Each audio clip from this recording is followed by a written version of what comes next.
Picture this. You arrive in a freezing, snow-covered village late at night. You are just bone tired. Oh, absolutely exhausted. Yeah. Worst kind of tired. Right. And you look up, fully expecting to see this grand fortress towering over the town, projecting power and safety. Because that's what the name implies, yeah. Exactly. But all you see is mist and darkness. So you stumble into the local inn, you find this meager straw mattress on the floor just to rest your head, and almost immediately, you're violently shaken awake. Such a jarring way to start. It really is. It's this guy in town clothes interrogating you, demanding to know why you were there because you don't have a quote-unquote permit to sleep. It taps into this incredibly primal anxiety, doesn't it? Mm. I mean, you are utterly vulnerable in a foreign place. Yeah, you don't even know the rules yet. Right, and before you can even get your bearings, you realize you are already in violation of this massive invisible web of rules you didn't even know existed. Exactly. And that feeling is our gateway into today's deep dive. We are exploring the Oxford World's Classics edition of Franz Kafka's The Castle. A fantastic edition, by the way. It really is.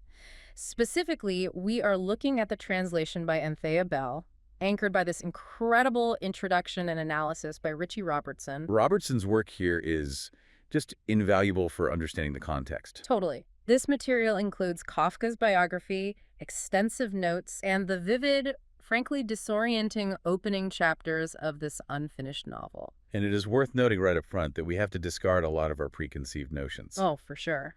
When most people hear the word Kafkaesque, they immediately think of, like, bleak, depressing DMV lines or just endless gloom. Right, just gray walls and misery.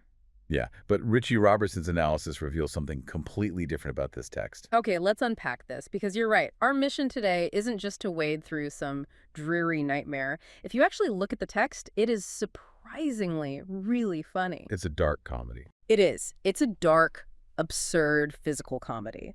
But more than that, it is a deeply human mirror. We're going to use these sources to understand the actual mechanisms of power, our deeply embarrassing need for external validation, and the psychological traps we build for ourselves. The best place to start is with that startling arrival you mentioned. Our protagonist, known only by the initial K, arrives in this village claiming he has been appointed as a land surveyor by the Count of the Castle. Which is a very specific job to just show up for. Right. And almost instantly, he clashes with Schwarzer, that young man who wakes him up to demand a permit. And Schwarzer isn't even anyone important. He's just the son of a junior deputy warden. He's a nobody in the grand scheme. Exactly. He has this tiny sliver of proximity to power, and he is weaponizing it to bully a stranger. So he makes this bizarre telephone call to the castle in the middle of the night to verify whether Kay is actually the land surveyor. And the description of the phone call is just wild. It is. Kay gets to listen in, and the text says he hears a humming that sounds like countless childish voices singing from far away. It's a beautiful, eerie detail. It strips away the sterile, mechanical nature of a telephone and replaces it with something almost supernatural, or mythological even. Yeah, like you're tapping into another dimension. Then the voice on the other end initially denies that Kay is the surveyor. A flat-out no. Right. But a moment later, almost like a mocking joke, the phone rings again and they confirm it. They say, yes, he's the land surveyor. It's entirely arbitrary. They just changed their mind. It is. But I have to admit, I'm stuck on what happens the next morning. Because reading this, I was picturing this terrifying Gothic citadel looming over everyone. Like Dracula's castle or something. Exactly.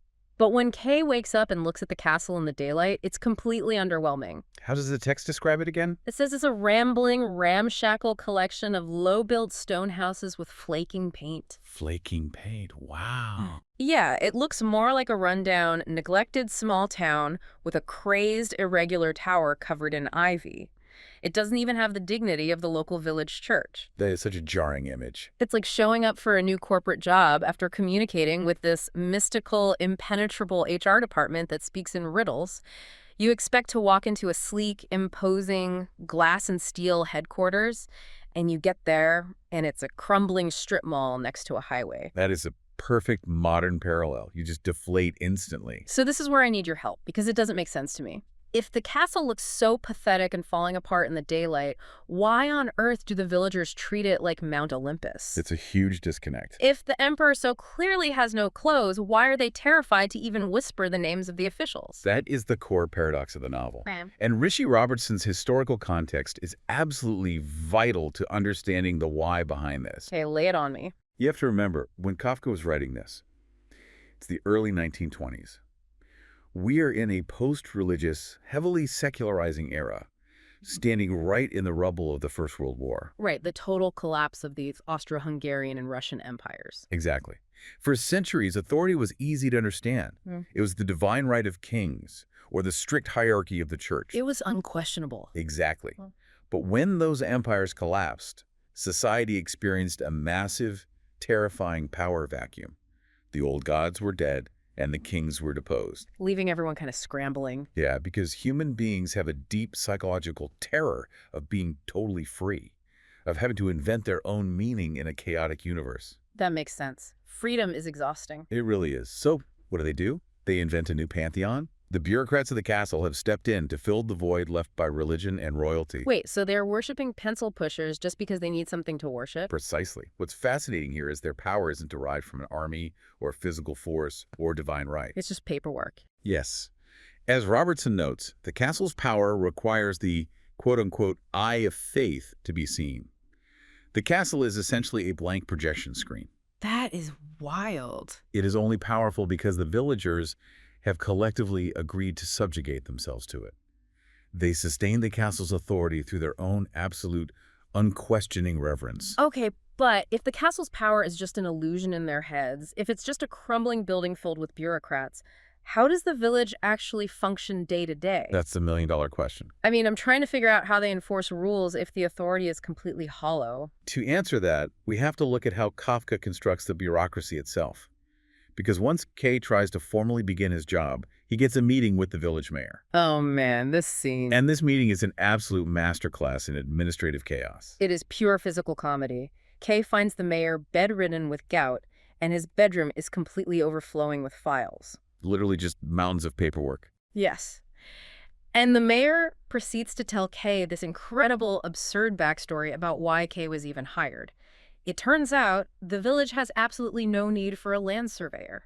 Not at all. Right, all the property boundaries have been perfectly established for years. So why is he there? The entire reason Kay was summoned was because of a clerical mix-up between Department A and Department B that happened years ago. Years ago. Yeah, and this introduces us to the legend of Sordini, this hyper-conscientious Italian official in the castle. The mayor describes Sordini's office as being surrounded by literal towers of files stacked to the ceiling. Just a nightmare of a workspace. Truly, and because they're constantly rushing to pull documents in and out of the stacks, these towers are constantly crashing to the floor. It's just an endless avalanche of paper onto this poor official. It's a brilliant visualization of a system that is generating work simply to sustain its own existence. The mayor explains that a missing file cover, just a piece of cardboard, literally sent Sordini on a years-long crusade to figure out why a land surveyor wasn't hired. Over a piece of cardboard. Yes. So Kay's entire existence in this village, all his suffering, is due to a missing file folder. And yet the system categorically refuses to admit it made a mistake. And what does the mayor say about the phone call Kay received? The one that confirms his job in the middle of the night. Oh, he says that telephone calls to the castle are mostly illusions. Just made up. Yeah. He says the rushing sound on the line is the only real thing. Any voice you actually hear is just a bored official playing a private joke. It's so dismissive. But hold on, I was reading this and getting actively frustrated. I kept waiting for the real villain to show up. You wanted a bad guy. I did. I was waiting for the malicious dictator pulling the strings or the evil mastermind trapping Kay in this town.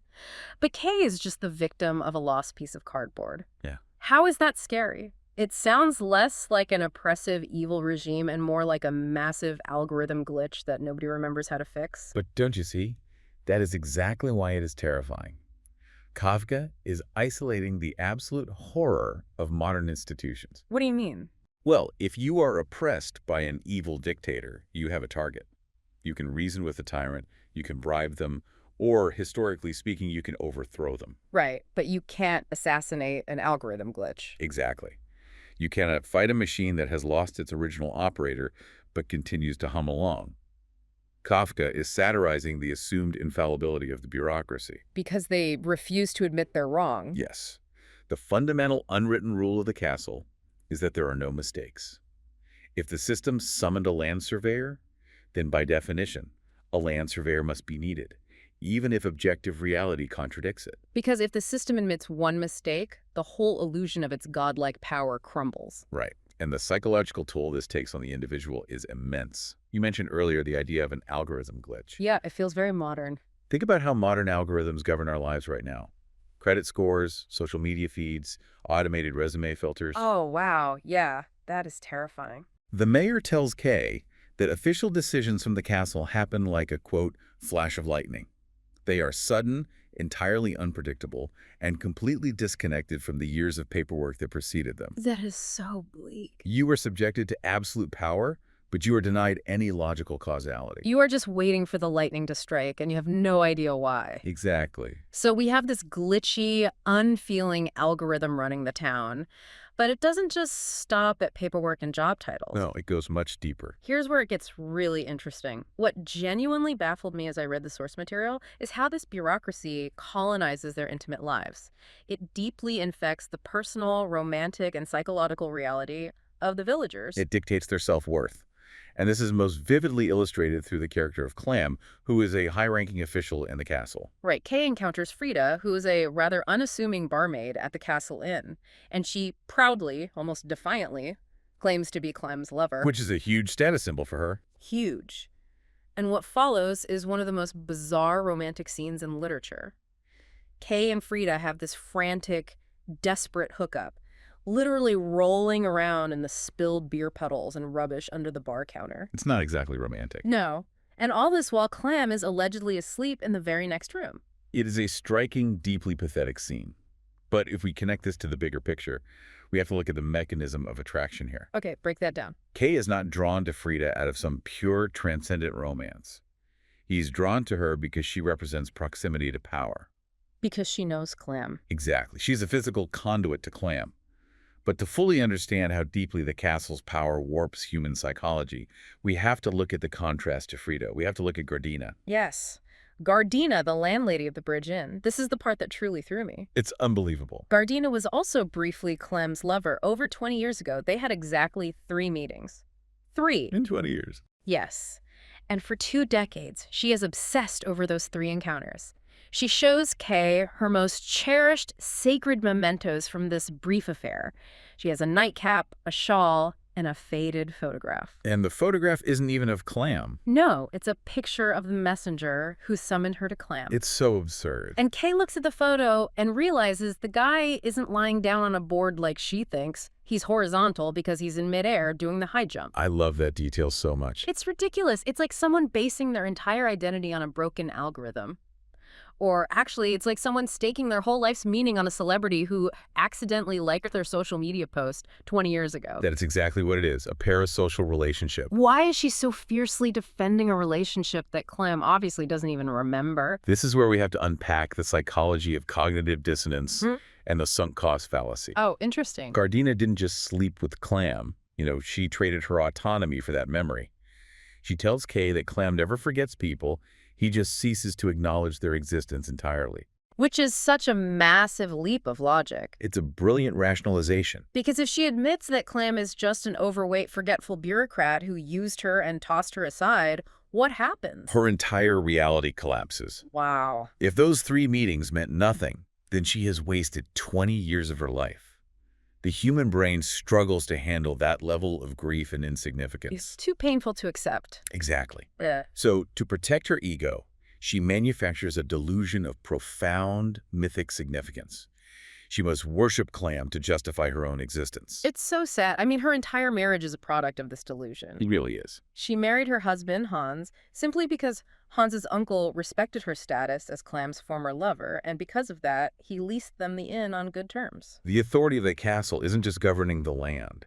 It is governing their hearts. It really gets inside them. It corrupts basic human intimacy, turning love, marriage, and self-esteem into byproducts of bureaucratic favor. The villagers have completely internalized their subjugation. Okay, so the villagers are brainwashed by their own sunk costs. They are trapped in the maze. Right. But Kay is the outsider. He arrives as a rational, calculating land surveyor.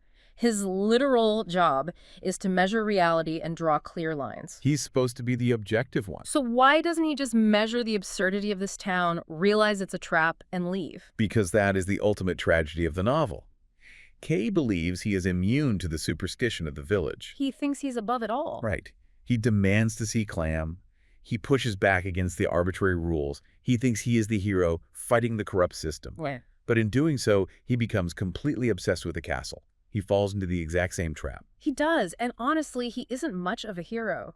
The source material highlights some major character flaws that really speed up his downfall. Oh, he has so many flaws. He is incredibly aggressive. He becomes hyper-focused on this unreachable goal of gaining official recognition from the castle.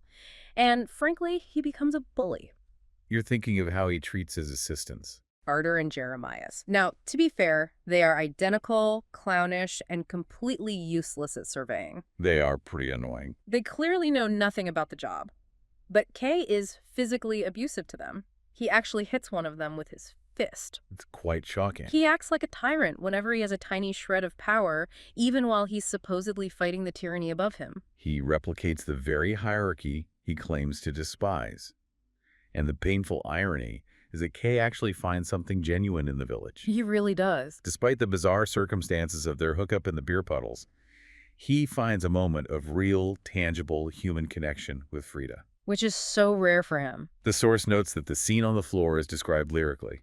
It is a rare moment where they breathe together, where the anxiety fades, and he loses himself in another person. And then he completely throws it away. Just discards it. He ruins it. She is begging him to just be with her, to leave the obsession behind, but he ignores her. He literally spends hours listening to petty village gossip about Clam and the castle, instead of paying attention to the woman who loves him. It's infuriating to read. That didn't make sense to me. Why is he fighting a system when he could just take the win and be happy with her? This raises an important question, and it's the crux of Richie Robertson's analysis in our source material. Okay, why does he sabotage himself? Kay represents the tragic human propensity to look for spiritual fulfillment where it simply cannot be found. Kay doesn't just want to be left alone. He wants validation. Ah, of course. He wants the castle to acknowledge his worth. He's looking for spiritual salvation from a bureaucracy. Exactly. And Robertson brings in a fascinating quote to highlight this tragedy.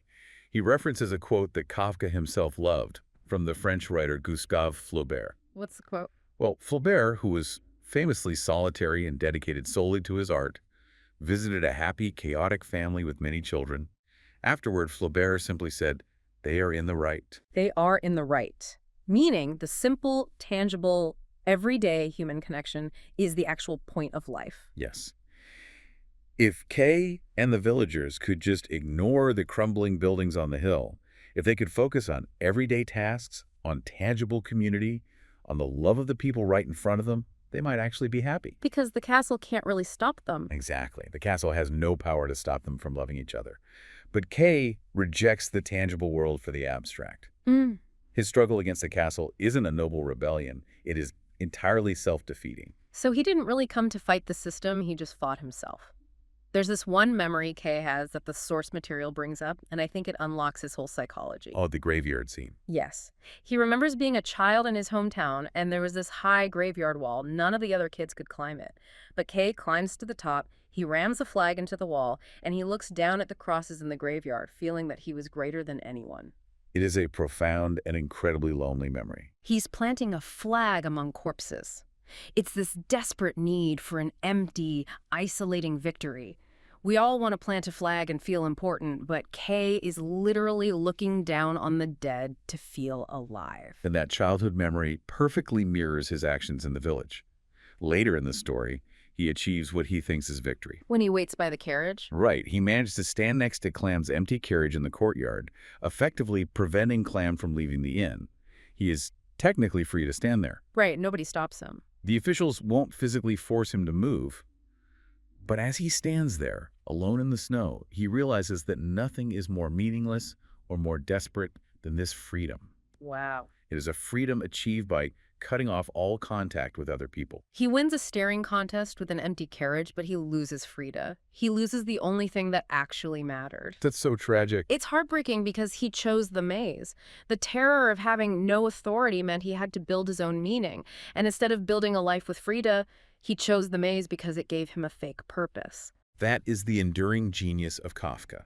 The castle likely holds no secrets. Not at all. It is just flaking paint and tired clerks. Yeah. It is an empty vessel filled only by the villagers and K's own anxieties, their sunk costs, and their desperate ego. So to bring this all together for you listening, this deep dive into the castle reveals that the ultimate maze, the most impossible labyrinth you will ever face, isn't a government building. No, it's not external at all. It's not a rogue algorithm or a mountain of paperwork crashing to the floor. The ultimate maze is the human ego. Kafka is showing us the danger of sacrificing real, tangible human connections for the sake of abstract, unfeeling authority. The tragedy of K is a warning. We build our own castles when we seek our worth in systems that are incapable of loving us back. Which leaves us with a new paradigm to mull over. We've talked a lot about the castles we look up at, the corporate ladders, the social media algorithms, the distant approvals we desperately seek, but I want to flip it around. Okay, where are you going with this? Are you acting as the castle for someone else? Oh, that's a great question. Oh, are you withholding validation, communicating in riddles, or imposing arbitrary rules on a partner, a friend, or an employee simply because it gives you a comforting illusion of power? The next time you feel the urge to make someone wait for your approval, remember the crumbling buildings on the hill. You might be creating a Kafkaesque nightmare for someone else just to hide the fact that you're just as lost in the snow as they are.